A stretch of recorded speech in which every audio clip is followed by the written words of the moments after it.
Hello to all the Atlanta United fans. My name is Jurgen Damm, and you are watching Scarves and Spike, an Atlanta United podcast.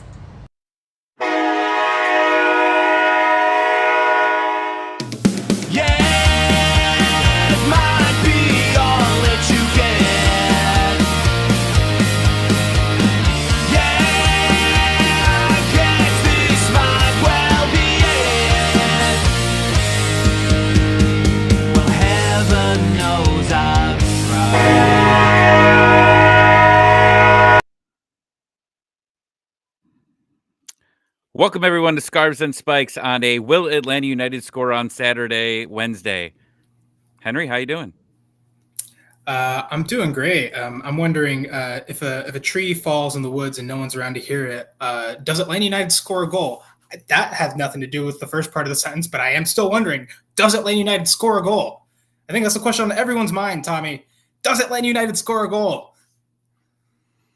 I don't know. I'm after talking about this match on Sunday, I'm just burnt out right now. Just burnt out. I need to see a performance, and we're gonna get into. You were at training on yesterday. Yesterday was Tuesday. Yeah, yesterday. Okay, so you're at training. We'll get into that. We'll get into. We have Nate Bukaty coming in. So he's been on here a few times from Apple. He has been a fun time. So we'll have him on. We're going to ask him the question now that we are asking everybody on the show to come in. How do you fix Atlanta United, and can you fix it by Saturday? That when someone cracks that, they will get this award for fixing Atlanta United. We've had some people from Apple come on. We've had Parkhurst. We've had Jack McCarty come on, and it hasn't been fixed. You were hoping that one of them would be able to fix it. They haven't yet. But we'll see. We'll see what Nate can do for us. Feels like a game show at this point. Like, do you want to be Atlanta United's savior and figure out exactly how to get this team working again? Because it seems like no matter what they try, it's just the same old, and it's weird what's going on with this team. But yeah, we'll definitely get into it and why it's kind of gotten to a head a little bit right now, especially with, their expensive attack not scoring goals, which I still can't get over, and I'm pretty sure y'all still can't get over. Well, yeah, and then we've got people coming comments. Can we just end the season already? Like, can we just reboot, get through the entire summer? Yeah, let's just end it. I'd be down for that. I would honestly rather stub my toe than watch us play right now. So if that were an option, I feel like we'd be doing that for like every season the past like 5 seasons. I mean, Rob Usry posted the picture of Joseph Martinez with all the trophies earlier today, with them all just there, and he said, do you ever think what happened, with this picture? It was like the field on Nashville killed this club. Joseph Martinez goes down with that injury, and it literally changed. There's a universe, there's a multiverse out there that Joseph does not get hurt, and Atlanta United wins at least 2 more trophies with them. At least 2. There's no chicken and rice. There's none of that. We are clean, but we're not in that timeline, unfortunately. We're in the darkest timeline. Yeah. Well, before we get Nate in here, he'll be here around 7:30. I want to share a video, but before, you guys got some plans on Saturday morning. Is that correct? Saturday morning? I'm sorry. Yeah, Saturday morning. What happened Saturday? A little bit morning. Oh, well, yeah. It's pretty. We got to get up early, but I mean, I'm thinking if I'm going to this game at 2:45, I'm tailgating with mimosas. No, for sure. You have brunch at the tailgate for sure. Yeah, go stop at the tailgate, grab yourself a mimosa, and then head over to the Signia at 12:45. Henry, Tyler, and Sydney, I believe, will be hanging out, getting you ready for the match. 2:45 kickoff. Does everybody in Atlanta hate the afternoon kickoffs, mostly because the roof gets open and the sun makes everybody burn to death? Doug loves them. He and look, I don't know how, but I keep forgetting that this Saturday is a 2:45 kickoff. It just seems wrong to me that a game kicks off at 2:45, especially that we have a show, which I guess we are going to have kind of almost in the morning. Yeah, this is I wouldn't say people hate it. I don't mind it. I think getting out early is all right. I don't know if they're going to have the roof open for this one either. They haven't announced that yet. I feel like that'll be a game time decision. Hopefully they don't, because last time, and I say this because I was on the field taking pictures, but it was kind of miserable having to fight the light and all of that. But maybe it's not that bad. Maybe they do open it.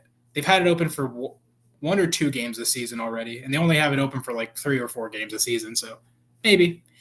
It's raining Saturday though, so hopefully a closed roof. Well, there you go. Even better. You get to come out early and have rain. Great. But if it's raining at the tailgate and you don't want to, head to the Signia, Nest on 4, go hang out with these guys. They'll get you ready for it. Some good food, some good drinks.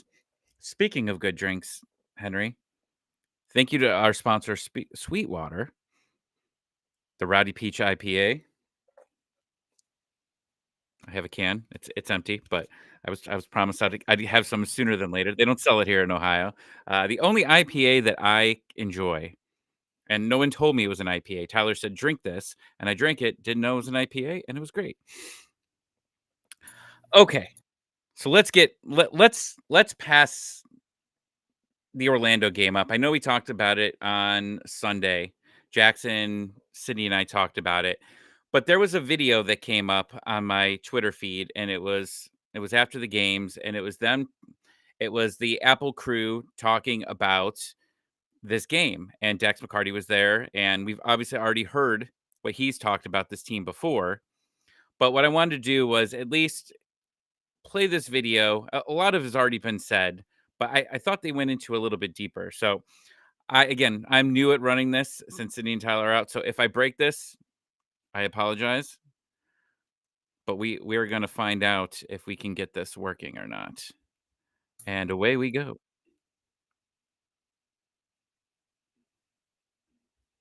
Is it sharing? Yeah. Hit All play. right. The worst start in club history for this team. What has to change, Lex? Oh, Kev, we don't have enough time to talk about everything that needs to change. But for me, there's 2 things. Off the field, I look at myself here last year because I think I could have done a better job as a veteran and a leader on that team to inspire us to do more things as a team. They're not doing enough things as a team off the field, and that might seem like a little thing. But I'm sitting next to 2 guys who, when we were at our best and when we played for the best teams, it was because we enjoyed each other so much. We wanted to be around each other off the field, so then we fought harder for each other on the field. We're not seeing fight from Atlanta United, and I think that has a little to do with it. And then you go on the field. There's confusion. There's no identity. There's a team that's struggling to figure out who they want to be as a team. In the attack, they aren't scoring goals. They haven't scored a goal from the run of play in over 300 minutes. Massive issue. They look like strangers out there, the attackers do. And then in the back line, there's no clarity. The midfield is a mess. I don't think Ronnie Deila has been able to figure out who he can rely on, who his leaders are, who he can trust, and Ronnie Deila isn't helping the team. He's not helping the team with his tactics, and it's very frustrating to watch this Atlanta United team struggle right now. I'm glad you brought Ronnie Deila's name, because you can talk about the players all you want, and listen, a lot of the responsibility is on them, but you just said they cannot find an identity. They're not together. That's his job. Yeah. These players have been assembled for you. You've spent the money. You have to get them playing. You have to build a camaraderie. It's not just on the senior players. We can't keep saying that. This team has been assembled to win. A lot of money's been invested, and I don't know what they're trying to do. I honestly don't know what they're trying to do when I watch them. Find 2 midfielders that are going to fight tooth and nail to do anything they can to help this team, and I think the attack will start to figure things out. But figure out the midfield first. They have no idea what they're doing. I think Atlanta United fans are looking for more time for Jay Fortune, one of the younger players coming through that's impressed when given.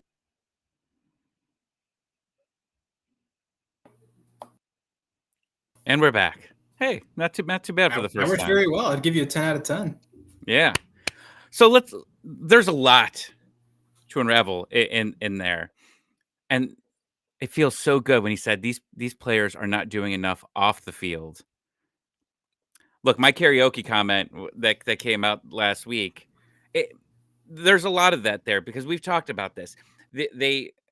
they don't seem to. I don't know if it's like each other, but they do. The word strangers. They seem like they're strangers. They don't know each other. They don't know what they're doing. And this isn't a 2025 problem. This is a 2024 problem. This is a 2023 problem. And it just continues happening. And the question is, how do they fix it?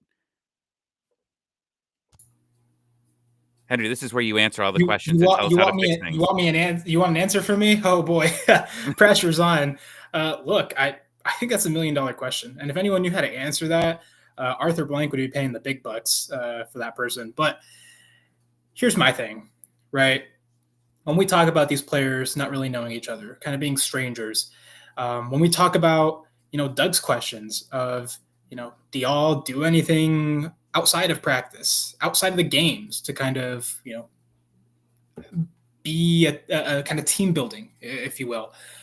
Your thing about karaoke, I don't think that's a joke at all. I mean, I think it's a legit thing. It's a legit question. I shared it in our Discord this morning, but it was on Mo Salah's Instagram story, right? Mohamed Salah, he was kind of just sitting around with some of his Liverpool teammates. I know Trent Alexander-Arnold was there, Dominic Szoboszlai, a few others. I want to say like 4 or 5 of them were just chilling, like in someone's living room. I don't even know whose, but it clearly like wasn't the training ground or anything. Like it was someone's house. And I sit here and I'm thinking like, man, we've never really seen this team, like any of the players really hang out together outside of training or anything, or if we see maybe 2 of them at like a Hawks game or something, like I think that's the extent of them kind of hanging out outside of games. But I think really like people will say like, oh, the Premier League is so different from MLS. I'm like, not in this aspect. I think in this aspect, that's a fairly easy thing to do, like build connections with your teammates and kind of be actual friends. I think that goes a long way, because you build the trust and you build kind of, once you know someone personally, I think it's easier to build that bond on the field because you know what movement someone is more likely to do. You trust them more to be in the areas. When we're talking about in this game, the movement off the ball, it didn't exist. Why? My theory is that I feel like these players don't trust their teammates to make the runs or to play the ball for those runs to matter, because very often it hasn't happened. Like someone makes the run and then the player on the ball takes a little bit too long and then that guy's offside. He has to track back. At that point, why waste your energy making more runs, right? It makes sense to me that would be happening. And I think some of that you could solve by the players just sitting down, taking some time together to just know each other a little bit further than just, okay, you play on my team. Now I can know you as a person. I can trust you. I think that was the difference between this team and the team that we had in 17 and 18 that was just so interconnected. They felt like brothers. I don't think that this team, these players, I don't think they feel like brothers. And that's why we're seeing the problems that we're seeing right now. And that's fair. I mean, we've been saying for a while now, even on the pitch, it's just they're yelling at each other. Like they have, you don't see this with a lot of other teams. Now there's some bad teams out there that still have the same issues that we do, but not as much. When I watch Atlanta United and I constantly see Brooks Lennon always yelling for people to get him the ball and they're not getting it to him and he's screaming, yelling at them. I'm like, okay, obviously like a couple of years ago, or when Gregerson came in, they had some communication issues. I was at that game and it was like the opener. Like I understand the opener, you're still getting used to things. It's going to come together. But you two have been together for a year now, longer than a year. Well, how are you going to figure this out in there? And it just doesn't seem like it's happening. And now you're coming home. You just had your 2 worst road games back to back. I mean, 3-3-0, both games. Now you're coming back to Mercedes-Benz Stadium where your fans are obviously extremely upset. I mean, and I see in the chat, someone said, I'm not going to listen tonight. I'll catch up with you guys later. This is just a lot. Like, this is not just, hopefully it's not just scarves and spikes that people are getting sick of listening. Please come join us every week. But I think what a lot of it ends up being is just you are going to lose the fan base. And that's what we've been talking about for the past couple of weeks. And it's getting worse. So when we started this conversation, it was after the 1-0 loss to New England. You go on the road, you lose 3-0 to Philly, where you had your absolute worst performance potentially in the history of your team. Then you go and you do it again in Orlando, where it also looks extremely terrible. What do you come back to? Because what you said, like, are fans going to come to this game? Are fans going? I mean, and soccer is a family. Like you know, a lot of these guys, they're still going to go to the tailgate, hang out, be with their friends, but eventually, people aren't going to spend money on going to these games. The season ticket holders, I mean, there's a lot of people that are diehards, have been there since the beginning.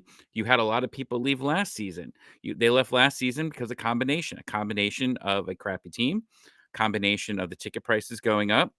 And that was just enough for a lot of people, and quite a few people that have been season ticket holders since the beginning that were just like, enough's enough. I'm breaking up with you.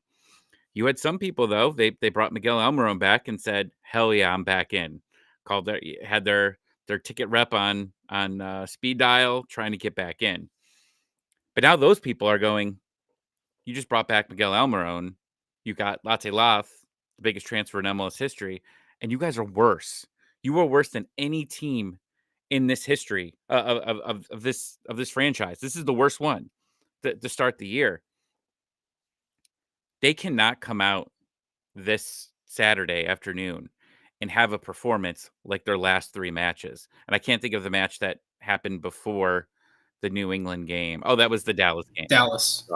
And then before that was the crazy New York game. Yep. You need to have a performance out there that is inspiring to your fans to continue to want to come to these matches, because you're running out of it. You have, I think, six games until the road trip starts. That sounds about right. And you've got 4 of them are at home. This is your time to make a lasting impression these last 4 home games before they go on a 6-game road trip, where you want people still watching. You want people to attend when you come back.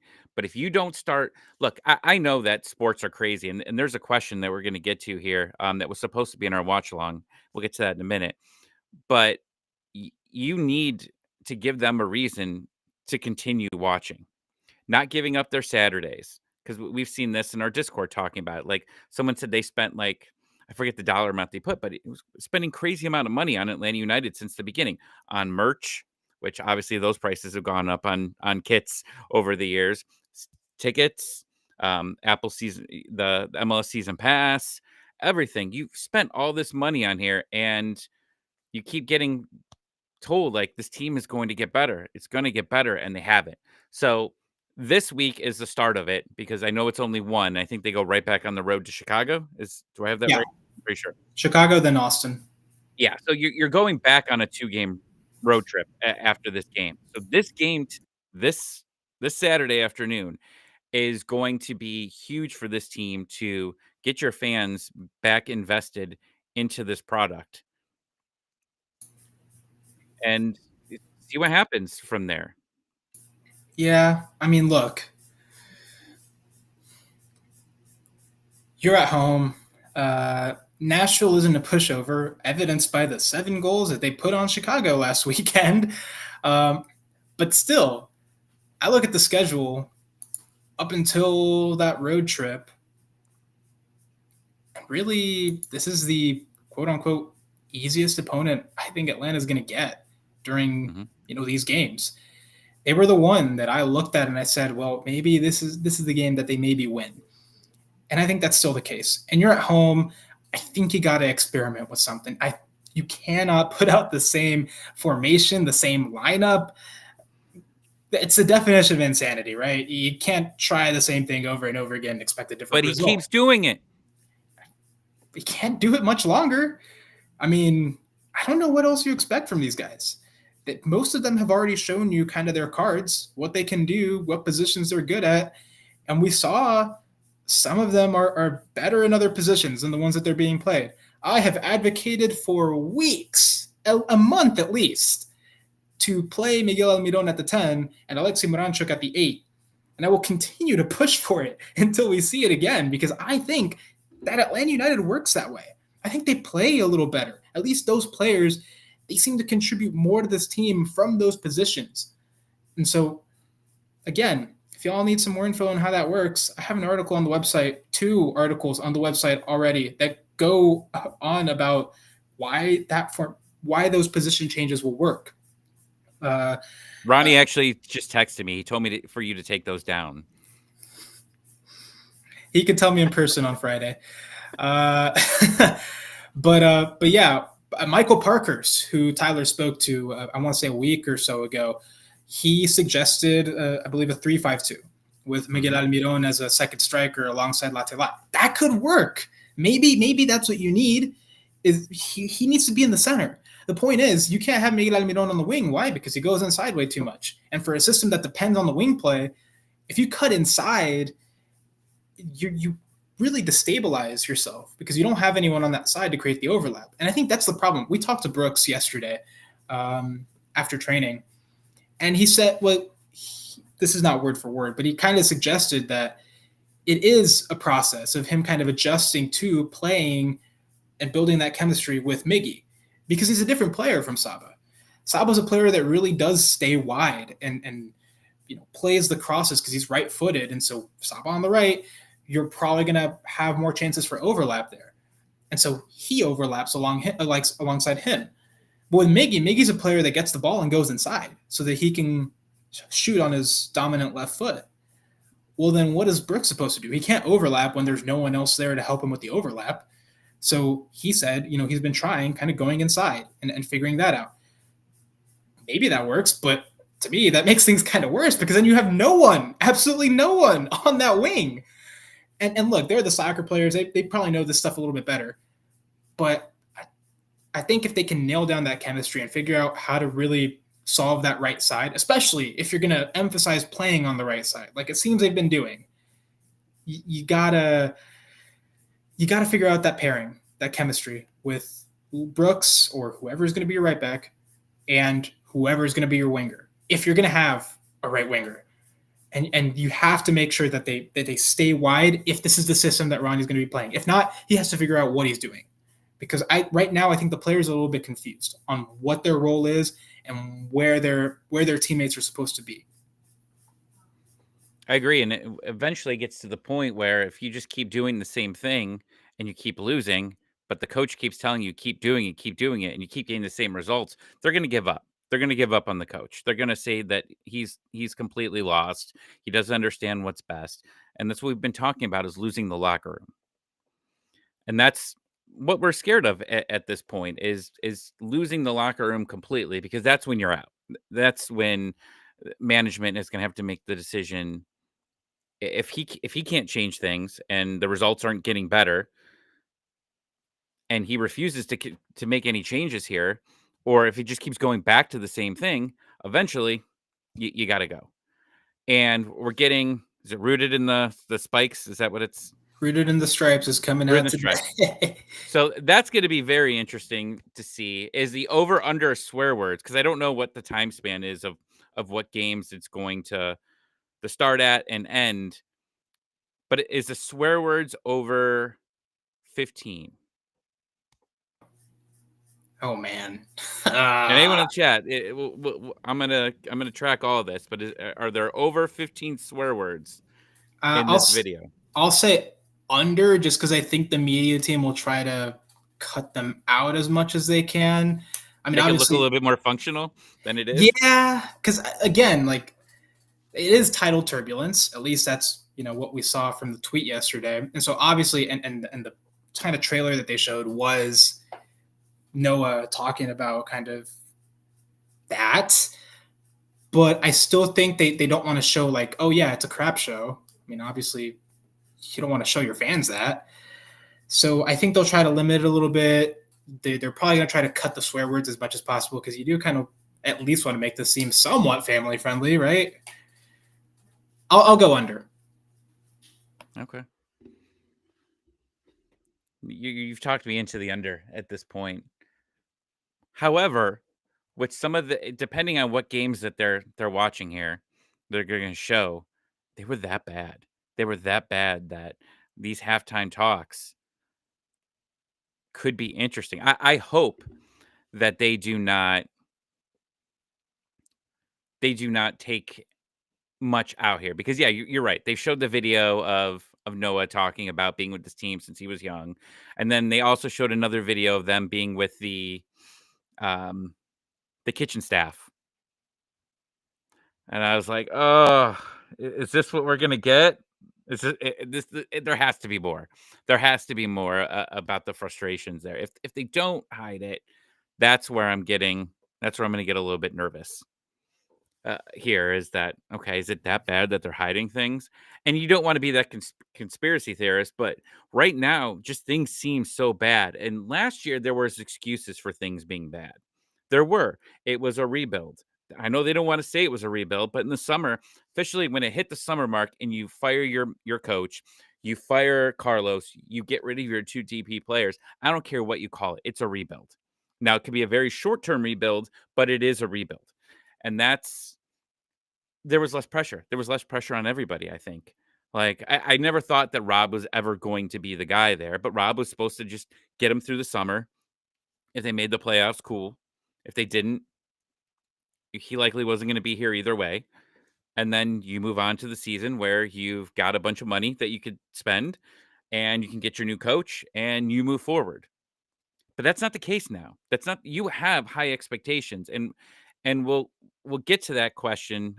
We've been just rattling on here for a little bit, but the same things we've been talking about for weeks, but I mean there are higher expectations here. But before we get to all that, Nate's going to be joining us in a couple of minutes. Scarvesandspikes.com. Read all the great things that Henry writes and Sydney and Tyler, Jackson, Gray, all of them. Check it out. Visit our store, Etsy Scarves and Spikes. Get yourself a shirt, a coffee mug. I don't have anything here, but I do have a T-shirt and a hat, so we could represent those. Get that stuff. They're great things to have there. We're going to add some new things as well. Some hoodies if it's cold and it's raining. Get all that. Join the Patreon. We have 3 tiers at this moment. We are doing for our second and third tier right after this. We are doing a Q&A, which could be crazy. This is Henry's first Q&A, so we will see what people ask him. But it's live, so join us afterwards to hang out there. If not, we got some questions already lined up for this guy. What else? Am I missing anything else here? I think that's mainly it. Yeah. We already talked about the live show, so remember to go to that on Saturday. Yeah. Come hang out with these guys. Get Henry's autograph. Like just one person get his autograph. Nah, it's not necessary. Yeah, or a selfie. They take Sure. selfies? Sure. Okay. So Brian's gonna be joining us, but one of the things that I do want to talk about, actually, before we'll get into that afterwards. A couple questions come here. Ariel just asked, "Have we sucked ever since they had cameras in the locker room?" Man, that darn onside documentary. It's great to have all that backstage type, seeing behind the scenes, but when it gets to the point where it's just not, it's just all losing. It's like, all right, well, what's it like during the happy times? And you saw a little bit of it in the playoffs, but that was the screw everyone mentality there, and that's basically where we were at, and now we're just back to the sadness. But you know who's not sad? Who? I got to make sure that I can get him in here because I'm still new at this. Hey. What's up, Hi, guys? Nate Bukaty. How you doing? How do you know I'm not sad? I could be sad about all kinds of things. I'm a father of 3. There's something to be sad about every day. True. I got 2 teenagers. I understand it. Yeah. No, it's great to be with you guys. How are you? Have you seen the standings? Well, yeah, I realized as soon as I asked that question, that was probably a bad question to ask. But yeah, it's good to be on with you guys. It's good to have you back. So we started a tradition just last week. I don't know if we can call it tradition, but we're going to keep it a tradition now. We had who we had last week? We had Brian Dunseth on talking about the game that we were going into last week. And the question I'm going to ask him, I'm going to keep asking it until it's fixed, is Nate, how do we fix Atlanta United? And can we get it fixed by Saturday at, say, 2:45? Listen, buddy, if I could answer that question for you, I'd be making millions of dollars as the next head coach of Atlanta United. That's I don't know, man. I do know this. Things can change fast in this league. You know, that's the one thing that I would say is that things can change fast in this league. This is going to be my first time getting a call in Atlanta United game since decision day last year, which was honestly just like a little peek behind the curtain for you guys on this type of stuff. You know, my agent tells me you got to update your reel all the time. You know, you got to be coming up with highlights and good segments of like when you think you did your best work. And so I was kind of looking through stuff, and the first thing that came to me was, man, that decision day game last year was one of the most exciting sporting events I've ever been a part of. And I had to go back. You guys, I just heard you reference the Onside documentary, and I was like watching that documentary, thinking about you know the story already, and so as they're building up to it, I'm thinking to myself, man, I really hope I said the things that did justice to that moment, because what a moment it was. And I remember getting ready for that game, making it's like, okay, what are all the scenarios that have to play out, and what happens if this team wins and that team wins and all that stuff. And it's crazy how much has changed since that day. You know, I mean, from winning that game to going to the playoffs to pulling off the greatest upset in the history of MLS to changing managers to spending all this money. I had Atlanta United as one of my favorites to win the East this year going into the season. You know, I just felt like with Garth Lagerwey's track record, with the money that was at his disposal, with the momentum that was built at the end of last season, things were going to get off to a much different start than they have so far this year. So I'm stunned by the way that it's gone so far. I can't sit here and tell you that I have the recipe for how to fix it. I can't act like I'm that prescient. Really thought you were going to have the answers for us, Nate. Really? You got to pay for my premium channel to get those answers. I don't have a premium channel. I don't know. I will upgrade. I will upgrade. It Tell us how much. I've talked to some of the other guys that have covered Atlanta United this year more than me. This week's been like one of those things where I'm like, all right, making phone calls, trying to, get caught up to speed on everything, because I watch the highlights and see what's going on. It doesn't seem like they found the best way to use Almiron the way that they used to highlight his unique traits. I'll tell you, like, this is I remember. So I spoke with Jacob Peterson, who was part of that Atlanta United team that was, winning games right off the bat with Almiron and Joseph Martinez and everything. And he flat out told me Almiron was the most important figure on that team, in his opinion, because of how dynamic he was. As great as Joseph Martinez was, as great as some of the other players were, it was Almiron that other teams didn't have the answer for. If you could get him now, I don't know, maybe he's not exactly the same player, this time around. Maybe they don't have the complementary pieces to get him in those spaces to exploit what he does best. Maybe that's something that Ronnie Dyla is still messing with. I'll give you guys this. I listened to your podcast after the last game. It was not an uplifting podcast, guys. But it was a little cathartic to listen to you guys kind of get it out there. That's one of the things that I think a show like this serves a purpose for, is it's a little therapy. But I heard you guys mentioning about, like, should they be changing the system? Should they be tinkering with the way they do things? I can't tell you that. I'm not the coach of the team. I'm not there every day. But it hit me because I just got done doing the Charlotte versus New England Revolution game. New England got off to a terrible start this year, and Caleb Porter switched the system. He decided to go 3 in the back. He decided to do some things to allow Carlos Gil to get a little further up the pitch. allow the defensive midfielders to press a little further up the pitch. They won 4 or 5. It's worked for them. Now, does that mean it's, you just make a formation change or you change the way you do things and all of a sudden it's like a magic wand. It works for everybody. I'm not suggesting that, but it just kind of made me think that sometimes can be the case. Sometimes it takes a manager 10 games or so to figure out where do my pieces fit together the best. And maybe that's a process that's still happening with Atlanta right now. Well, and we talk about pieces. That's what my analogy has been of this team since the beginning of the season was you had all these puzzle pieces together and you were hoping that Saba was going to work on the left. Almiron was going to work on the right. Latilath there, Marunchuk right behind. And the puzzle has just not fit together. It has not been put together. And this guy over here, Henry, who's our now expert on moving Marunchuk out of the 10. I wouldn't call myself an expert, but I have advocated for it. So you're an advocate for the idea. Yeah. Where would you put him?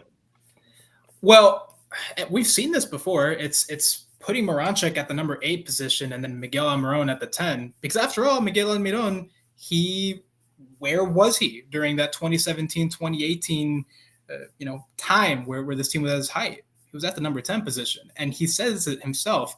He prefers to play at the number 10. He prefers to play centrally. Why? Because he likes to be on the ball. And that's where he that's where he can get the ball more. And that's why he cuts in a lot. And Ronnie Deila has acknowledged it too. Like he goes inside because he wants to help the team, because he wants to get on the ball. And Marunchuk, look, during that NYCFC game, about 58th minute, Ronnie Deila made the adjustment, played Marunchuk at the 8, played Miguel at the 10, and then moved Sabo to the right. And things just clicked. And yes, game state is a factor, absolutely. But they also played their best 30 minutes of the season so far. And Marunchuk helped. This is all in the 2 articles that I wrote about this. But the short version is Marunchuk helps with his long passing. He helps progress the ball and get it to Almiron in kind of more advanced positions so that he doesn't have to necessarily drop back as much. You make a compelling case. I can't sit here and tell you. I mean, look, and sometimes we also don't know the inner dynamics, right? What does Marunchuk think of it? What what kind of conversations have been had behind the scenes? I don't know the answer to that. I do think it's going to be interesting to see if they try to adjust things as the season goes on, because obviously the last couple games, there's no sugarcoating it. It's been bad. But again, as I said earlier, this league has a way of changing quickly. Again, just to use the reference of this last game that I called, New England was below the playoff line and looking like, everybody was talking about Caleb Porter being on the hot seat a few weeks ago. They go into Charlotte, who's the belle of the ball, and 5-0 at home on the year, the only perfect record at home on the season. New England goes in and beats them, and now all of a sudden New England's won 4 or 5 and they're talking about what great form they're in. So things can change. I don't know if that comes with a formation change like you suggested for Atlanta, or if it comes in a change of mentality. I saw the quotes from some of the players this week that they're trying to have fun because, the body language, and I heard you guys talking about this on the podcast, that the body language hasn't been great. When you see the team concede a goal and everybody's, dauber drops a little bit, whatever it is, I just, something tells me we're going to see some sort of bounce back here, and maybe that's just because I've watched the league for so long. When things go really poorly, I usually feel like there's a rebound coming at some point. But, and right now, Nashville's on the flip side of things, right? Hey, you just won 7-2. Everything's great. We'll see if those two things continue, or if there's like one of those MLS type things where it all completely turns upside down. It was interesting to start the season was that everyone kept saying the goals are coming because they kept creating chances. They were creating the chances. They just weren't getting the results that they probably deserved. And then you went into that New England game where they changed the formation against Atlanta at Mercedes-Benz Stadium, and they ended up winning a 1-0 game. And I think they hit the post twice. They had every opportunity. That game should have been at least a draw. But since that moment, they went on the road back-to-back against Philadelphia and then against Orlando in back-to-back 3-0 losses. And the chances aren't even there at this point. Like before you could say, all right, well, the chances are there. Eventually the results are going to come. But now that the chances aren't happening and they're allowing some sloppy goals, the question is how is this going? How are they going to be able to figure this out after just coming off of a terrible road trip? And you hope that it's Mercedes-Benz Stadium and the fans getting them up and getting them excited. But is that realistic? I guess is what we're going to find out. Well, you guys know the atmosphere around there right now better than me. I've had the pleasure of calling a match at Mercedes-Benz when it was at its peak, the year that you guys won MLS Cup. And it was an incredible environment. There's a downside, though, sometimes to playing at home when the natives are restless, when there's a lot of animosity or anger or frustration about the team. And this is where expectations can be a double-edged sword, right? Atlanta United set themselves as a club with expectations right off the bat. I mean, it's like you guys walked into the league and it was like, hey, we win. This is what we do. We spend money. We get big names. We get a good crowd. We win. That's been the expectation that was set from day one.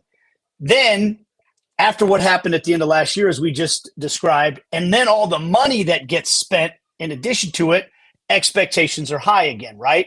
So it's one thing if you come into the season, you don't have many expectations, you're struggling a little bit. But when I think that, you guys tell me if I'm wrong, listening to your podcast and listening to some of the fan reaction, you come home and if things don't look good right off the bat, do the fans start to let the players hear it a little bit? Does the negativity sometimes negativity at home can be a bad thing. You know what I mean? Like now, or do the fans rally around the team and say, hey, we got to be that energy, that we got to provide that energy for the team and pick them up if they give up a goal early, something like that. I don't know how that plays out in this game, but I do think I feel like when I watch this Atlanta team right now, and look, I'm not a psychologist or anything like that, but the weight of the expectations seem like they're kind of weighing on the team a little bit right now because they all probably expect it to be good, just like we expect them to be good. And when it's not going well, it hits different, right? And so I know you guys had the debate over Dyla saying that the team's afraid of losing right now. And you guys had the debate as to whether or not that's really what you're seeing or if you're seeing a team that's really as committed as they need to be. To me, I kind of see a team that's wearing the weight of not living up to the expectations that they had going into the season, and they're not really sure why. Right. And so I think that's why you heard from them in training this week. We got to get back to remembering that we do this for fun, that we like this sport, that we enjoy it, play with a smile on our face a little bit, because I think they feel that some of that's missing. So maybe coming home does do it, or maybe it's a negative. I don't know what time will tell this weekend when it plays out. But look, and then losing Latte Loth to an injury doesn't help. Right. I mean, we talk about all the money that gets spent. Suspension. Sorry. He was I'm suspended. I'm sorry. Game. Suspension. Yeah. I beg your pardon there. But that doesn't help, when you're trying to put things together and get more chances and all that. So, yeah, I'm not providing many solutions for you right now, but there's talent on the roster. I think we can agree with that, right? Like there is talent. I think there's flaws on the team too, though. I think we can also agree with that. Like, and I did worry a little bit about some of the defensive issues for this team coming into the season. And I think maybe we're seeing some of that bear out. I don't know what you guys think. I think it's interesting the point that you brought up about, these players, maybe the weight of that expectation that they had, especially going into the season, where I think a lot of people, you said it yourself, you picked them to win the East.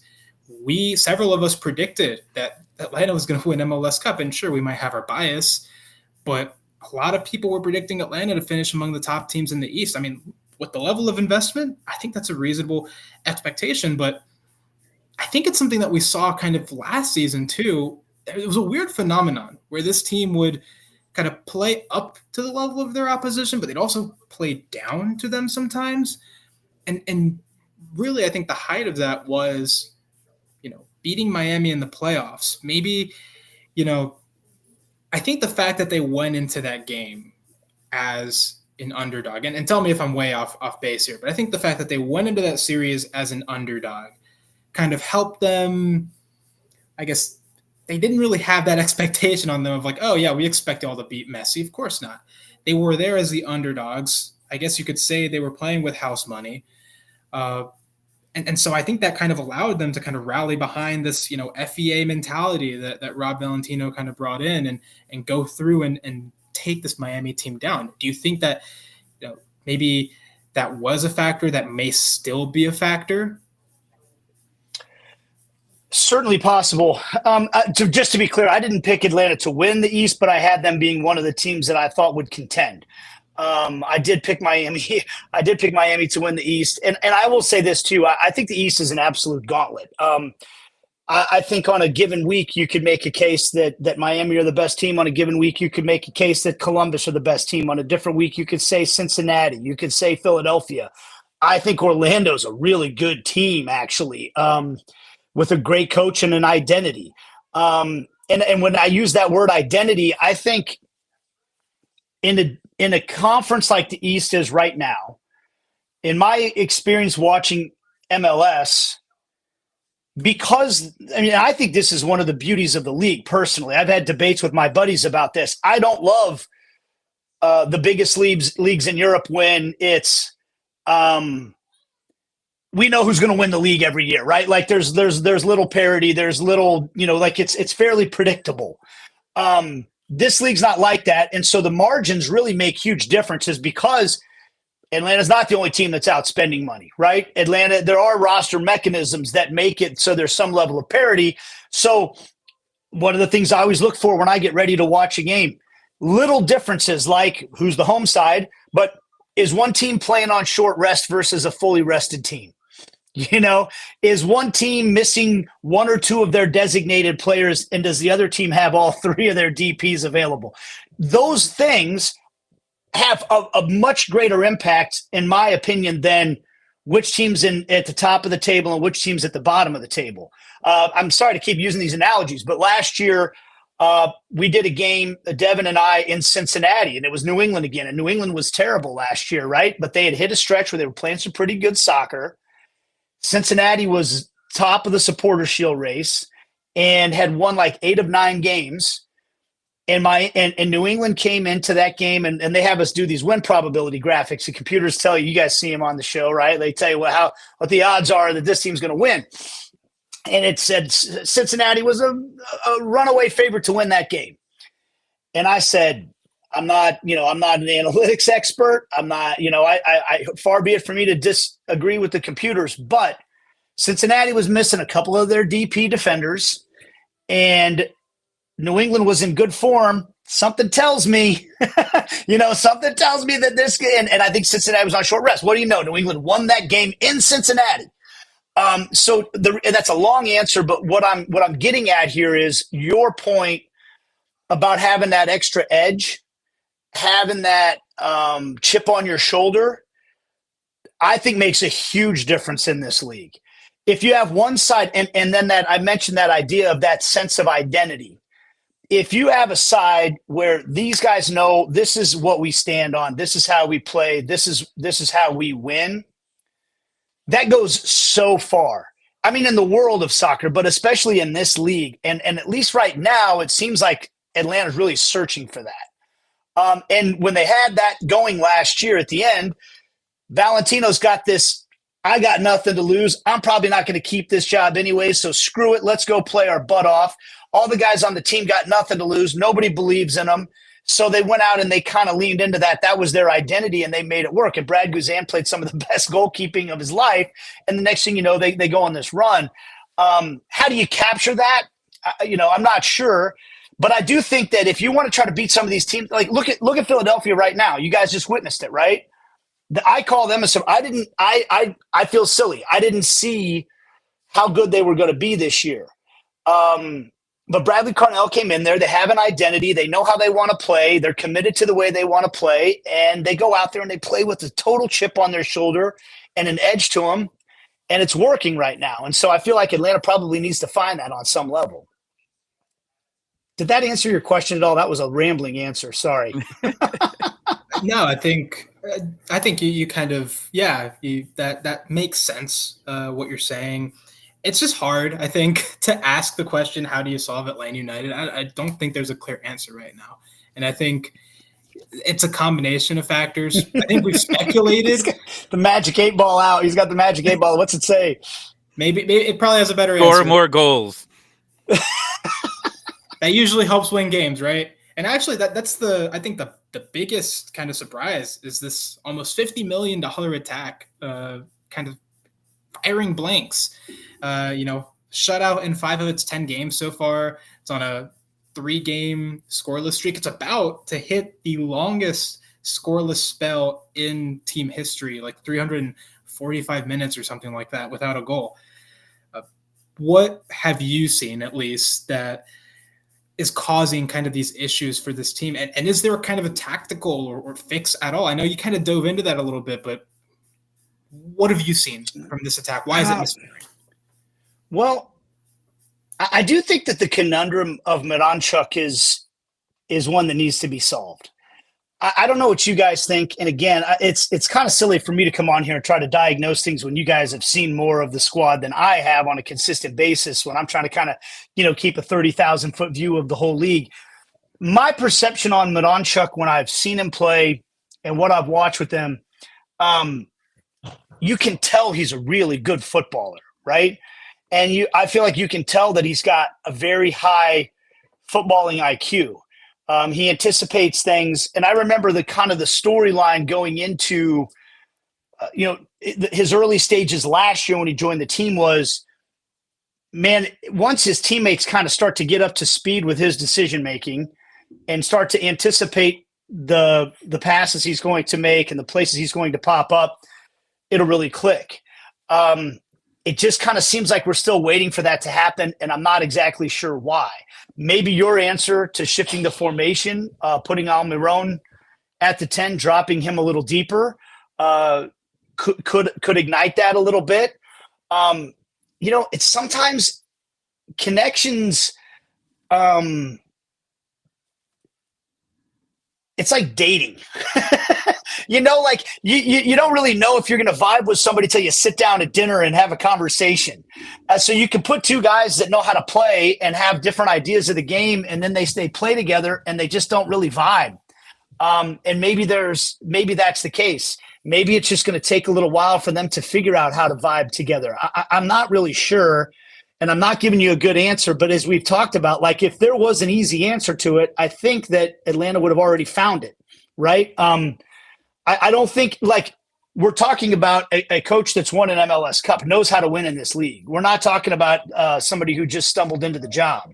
So that doesn't mean that everything he does is right. It doesn't mean he doesn't miss something here or there. But I do think it illustrates that it's not as easy of a solve as just like, oh, if you just move this guy over here, then boom, everything's good and we're going to go win a bunch of games. That's fair. I have one more question for you before we let you go. You covered this league for a long time, and we played a video of the MLS crew talking about the team, Dax and gang talking. But one of the things that was talked about was Ronnie Dalla, and obviously a lot of this is on him as well to put this team in the right area. I know it's still early in the season, but obviously there's been expectations. There's been money spent over the past few months. Atlanta's in a unique situation here because Mercedes-Benz Stadium is filled for the summer. So they have 6 games before they go on a 6-game road trip throughout the month of June and July. If things continue going the way that they are, have you seen other coaches that have come in with high expectations for a team that have been bounced shockingly early than what was expected? That was a lot. I mean, it's a big one, but because that's the question that we're having here. Because maybe this isn't the right situation for this team. Because obviously they need to make some changes. They haven't made those changes yet. We'll see what happens here. But again, with the uniqueness that they are going to be on the road for 6 weeks, and it's hard to win on the road in MLS. And now that your next 4 of your 6 are at home. So he's got some time to get this together before the road trip. But if things continue to trend downwards, would it shock you if Atlanta United made a change during the season? We'll make it easier that way. Whew. Listen, I don't nothing would shock me in this league. I don't know if you can hear my 5-year-old screaming upstairs, so sorry about that. But he clearly didn't like the question, guys. Or he didn't like Ronnie Dowd. Yeah, what have we already seen? We've already seen man. Give me just 1 second, please. I'm sorry. No worries. Hey, I need you to go upstairs, please. Okay, I'll be right up. That's man management right there, guys. That is man management. Nothing would surprise me in this league. I mean, to answer your question like that, I mean, we've already seen how many managers. The longest tenured manager is now Brian Schmetzer. Number 2 is Oscar Pareja, who I think is in his 6th year. 6 years is the second longest tenured manager in the entire league. We've already seen Montreal change their manager and Sporting Kansas City. So would it shock me? Look, I don't have any insight. I don't know what Garth Lagerwey is thinking. I remember talking to him. The last time I ever spoke personally with Garth was last year at that decision day. And he was great to talk to. I mean, very open about, like he was like, look, I got to we got money to spend. Because remember, they spent all that time last year kind of cleaning up some of the roster issues that they had so that they could have some flexibility. And he said, I got to go get the right guys. I mean, I think that I know from talking to him, he felt the pressure like, okay, we've suffered through this season. We're going to have some money to spend. I got to get it right. So right now, the results say they haven't gotten it right. I underscore right now because, again, things can't change in this league very quickly, right? You win a couple of games, you get on a run, maybe things go in a different direction. But I do think that you look at what happened with Los Angeles Galaxy last year. They spent a bunch of money and boom, it worked right away. So I could see owners going, hey, it worked for LA Galaxy. Why isn't it working for us? And patience can be thin. So I don't know. And I won't sit here. Look, it would be ridiculous for me to sit here and act like I know what they should do with the managerial position going forward or anything like that. Or for me to sit here and say that it's Ronnie Dyla's fault that they're not winning right now. Or is it that they brought the wrong pieces in? Or is it just like you said, they hit the post a few times and then lost confidence and they need to put some things together. This is a very long way of me not answering your question, really. I feel like I've wasted some of your time today, but nothing would surprise me. That's, I guess, the way I would put it in this league because there are expectations, and they went out and they spent a lot of money. So I'm sure everybody at Atlanta is feeling the pressure right now to try to go out there because they should be better. How good should Atlanta United be? I don't know. They should be better than what we've seen so far this year, and so we'll see. Hopefully they can get it turned around and get it going in the right direction. For sure.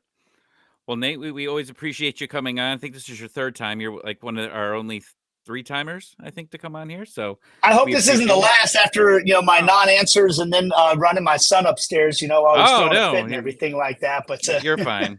I got a dog humping my leg right now, so I just hide it. So that's just the way it's going right now, huh? For everything, the team, us, it's there. Yeah. But we appreciate you. Have a good time on the call, and hopefully the train horn goes off and you can hear some fans celebrating. Listen, I love the culture of what Atlanta's brought to the league. I think I've told you guys this in the past, a massive Outcast fan. So like everything that comes with the way that the team has lined up with the hip hop community in Atlanta makes me happy. And I do think there's talent on the squad. I think we all can agree on that. And like I said, I will say this too. That's like last thing. I'm not going to sit here and try to be sunshine and roses and tell you everything's great. But I will say this, almost every team in Major League Soccer goes through a really rough patch at some point during the season. Almost every team. You get your Supporter Shield winners. Those are usually the teams that find a way to avoid injury and find a way to avoid problems and all those things. But every team goes through it at some point or another. So I don't think we should rule out the chance that Atlanta can put things together and get through this. And, you know, if they figure a couple of things out, maybe they can get it clicking and go in the right direction. I'm certainly rooting for it. And hopefully you guys will have me on again sometime. It says you're coming back at some point, so yes, we'll have you. Seriously, not looking promising. It says cloudy. Are you going to be calling the game on site? We're actually going to be in studio this time, unfortunately, because I love being at the Benz and I would like to be there, but not this time. Darn. All right. Well, enjoy the game, and we're hoping for a win. Yeah, I mean, hey, like I said, look. Nashville lost 3-0. They turn around. They won their next game 7-2. So, yeah. So we're winning 7-2. There we go. That's the spirit. Great. That's what Nate says. Love having you on. Have a good night, See sir. you guys. Appreciate it. All right. Take care. See ya. All right. Well, he brings up a good point. Atlanta United went through when we had Frank DeBoer, a while back, that it took some time. It took some time for him to figure things out. He was very stubborn, extremely stubborn to a point where you had players, complaining on ESPN and all of that about how, things weren't changing and, the culture was gone. And then a couple changes later, they end up winning. So I'm curious to see if things change here, but they need to. They absolutely need to make a change here. Now, with that said, we go into our predictions for this game, and why don't you start with yours, Henry? Look, I said 3. When you start with look, this is how you break up with someone. Look, baby. It's Look, not baby. you, it's me. But really, it's you, because you haven't scored any goals. So I can't expect you to win. And Nashville just scored 7. So I'm going to compromise. I'm not going to say Atlanta loses 7-0.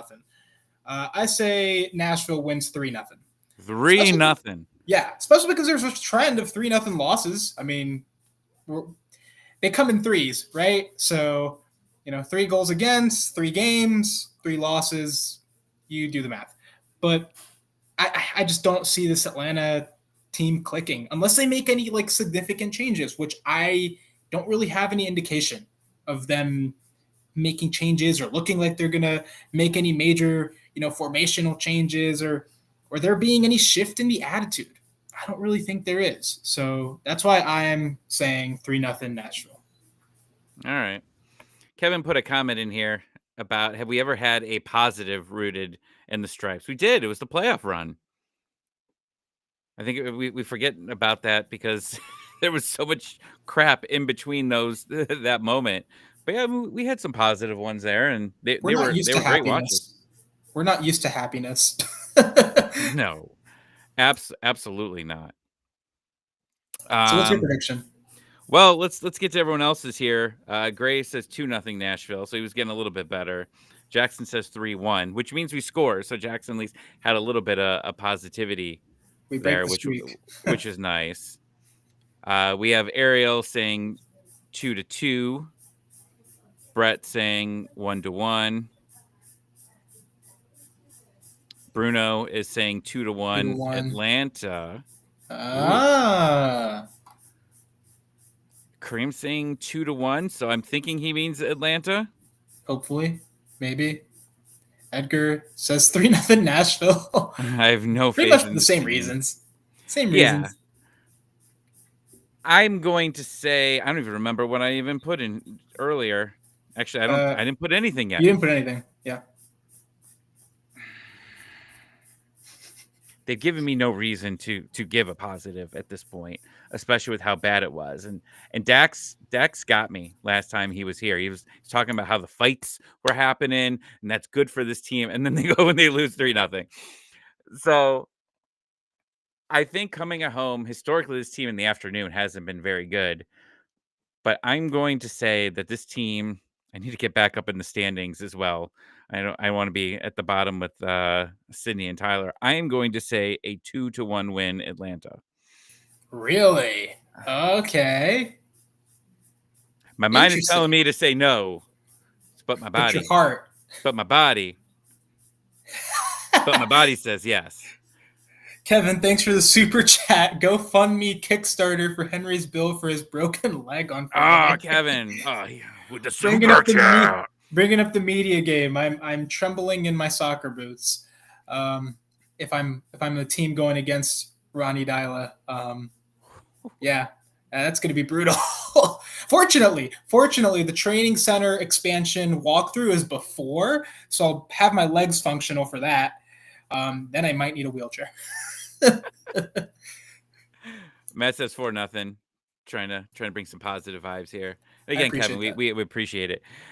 Do you know what team? Like, tell us a little bit about this. So you obviously are in the game on Friday. The media game's happening. Do you know? Like, do you not know who's on your team until you arrive? No idea until we get there and they give us our jerseys. Last year they did like the two, the away jersey and then the home jersey. I got the home jersey. And so usually they put us together by like outlet. So you'll probably see Jackson, Tyler, and I all together on the same team. All the Five Stripe Final guys, all the TV guys, like the Fox guys are all going to be together and whatever. But yeah, they usually try to group us all that way. And there's usually, they divide the training, like the coaching staff. They also get in on this. And so Ronnie Dyla is going to be on one team. I assume this is how it's been before. It's been coach on one team and then sporting director on the other team. So it's going to be Ronnie Dyla's team against Chris Henderson's team because I think both of them are playing. Chris Henderson told me he was playing yesterday. So we'll see which team he plays on. But yeah, we don't know until we get there who's on whose team. And then positions, like good luck. It's just free for all. Play soccer as best you can. I don't care what team you are on. You need to go up to Ronnie D, put your arm around him, and just say, hey, man, why don't you go play the 8? Dang. Why don't you go play the 8? I think he'll Brexit me either way, even if I'm on his team. Matt brings up a good point. If they give you the Forest kit, just run. Just run out. Oh, just man. I'm done. Yeah, that's probably not a great sign, but yeah, we'll see what happens. I heard a rumor, and I don't know if this is verified or not, but Kevin Egan said he was going to be there, and he said he was going to try to drag Dax and Ozzy there. So we might have them too. Oh, well, then you need to have Dax have a conversation. I mean, he's been behind the changes for this team here. But we are going to have a very interesting conversation when we get to Sunday. When we meet up Sunday. Maybe I'll be arrived on Sunday. I don't know. I haven't told the story yet. But I drove all the way to Columbus for a 40th birthday party on Sunday. And right when we got there, it hit me. As soon as we were getting off the exit, it was the next Sunday. So I drove basically 4 hours for nothing. So I'm an idiot. But Sunday, if you change things and you change it drastically, and whether you get a result or you don't get a result, but you at least look competitive, I think that's going to be an entirely different conversation that we have. But like we have been saying, if they come in with the exact same formation, the exact same amount of effort that have been given in the past 2 games, I'm sorry. I can't stay positive about keeping a coach here or keeping some of these players. Like, you are going to need to make drastic changes in the summer. You are going to have to do that. And you still have a buyout available, which is going to be able to get used in the summer here. But you need to start preparing for the second half of the season or just for 2026. And nobody wants to hear about hearing about 2026. But unfortunately, that is the way that people are looking at it right now. Can it change? Absolutely. Things can change. But right now, everyone in the chat, everyone in Facebook posts, Discord posts, Twitter posts, they just don't believe that Ronnie's going to make the changes that we're hoping to see. Hey, if things work out and he keeps the same formation and we put up 5 goals, cool, great. But right now, you've kept it, and we've seen 0 results in the past 2 weeks. They did try some different things in Philadelphia, and then we looked at it and said, "What the hell is he doing?" So, if he can figure it out, great. If not, well, then we've always got the media game to replay and play some clown music in the background on Sunday and not talk about the game. Yeah, maybe at the media game, like we have to get Dax and we have to get some of the guys and just like sit Ronnie Dyla down and just have like an intervention. Like, listen, bro, things aren't working. Read this article by this amazing Henry Higuita. It explains why you should play Alexi at the 8 and Miggy at the 10. And please don't Brexit him in the media game. He's a really nice guy. He's the one on the ground that can't breathe over there. Go talk to him once he gets. He's just over there on the ground. He's the one with the broken leg. Go say hi to him. Well, thank you everyone for hanging out. I know we had some problems with Twitter today, or X streaming on there. So appreciate y'all that came on here. If you are part of our Patreon, we're doing a Q&A here, and we're going to take about a 5-minute, 10-minute break somewhere between there. Start that back up. We'll pull some questions in there. Come hang out with us. It's live, so we're doing that. If not, hopefully on Sunday we'll be talking about some positive things. But also before that, come hang out on Saturday at the Signia. They'll be streaming it live here as well. Hopefully get some better audio thing than we did last time, but at least join us before the match to talk about the lineups. Hopefully we're talking about some damn change that looks good. If Henry approves it, then I approve of it, and then we'll move from there. If Henry doesn't approve it, then we're going to lose. Sounds like a plan. Yeah, but hang out with the guys at Signia, and I hate Edgar so much, bottle lips. I literally bought a Mountain Dew at the gas station when we were on our way to Columbus, and I started drinking it, and like now it's my natural reaction to hide me drinking out of these bottles. I got to start an OnlyFans for the way I drink Mountain Dew, apparently. Whoa there. With that said, join us on the Patreon. I appreciate you guys hanging out. We didn't break too much, and if I hit the outro button, hopefully this works. And the music's not playing. Well, apparently they had this problem the other day as well, that they didn't. There we go. Then there we go. Pretty up and going. All right. Happy thoughts going into this weekend, right?